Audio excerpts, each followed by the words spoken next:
Materi yang pertama adalah strategi pemasaran untuk menciptakan wirausaha sukses dengan go digitalisasi. UMKM, usaha mikro, kecil, dan menengah memiliki salah satu faktor peran penting dalam penurunan kemiskinan dan pengangguran di Kabupaten Kendal. Dengan data pelaku usaha UMKM pada tahun 2025 di Kabupaten Kendal sebanyak 25.321 UMKM. Kontribusi terhadap perekonomian jumlah UMKM merupakan 99% dari total unit usaha di Indonesia.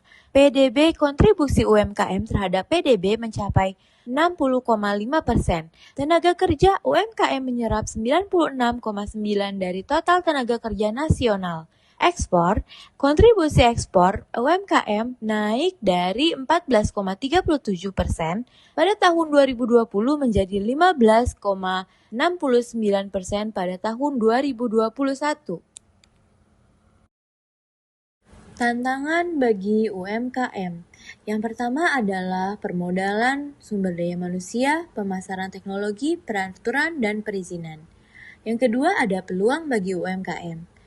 Pertama, perkembangan teknologi digital, kebijakan pemerintah, meningkatnya kesadaran masyarakat untuk membeli produk lokal, ekonomi kreatif. Yang terakhir adalah strategi menghadapi tantangan dan peluang, yaitu memperkuat akses permodalan, meningkatkan kualitas SDM pemasaran. Selanjutnya, narasumber yang kedua yaitu penguatan industri UMKM dan potensi lokal. Apa itu UMKM? Yaitu usaha mikro, usaha kecil, dan usaha menengah. Peran UMKM dalam pembangunan ekonomi nasional, yang pertama ada tulang punggung ekonomi nasional. Data kontribusi PDB nasional sebesar 61% atau 9.380 triliun. Yang kedua, penyerapan tenaga kerja lokal yang signifikan, hampir 97% skala nasional. Selanjutnya, kontribusi terhadap pasar ekspor nasional sebesar 15,17%.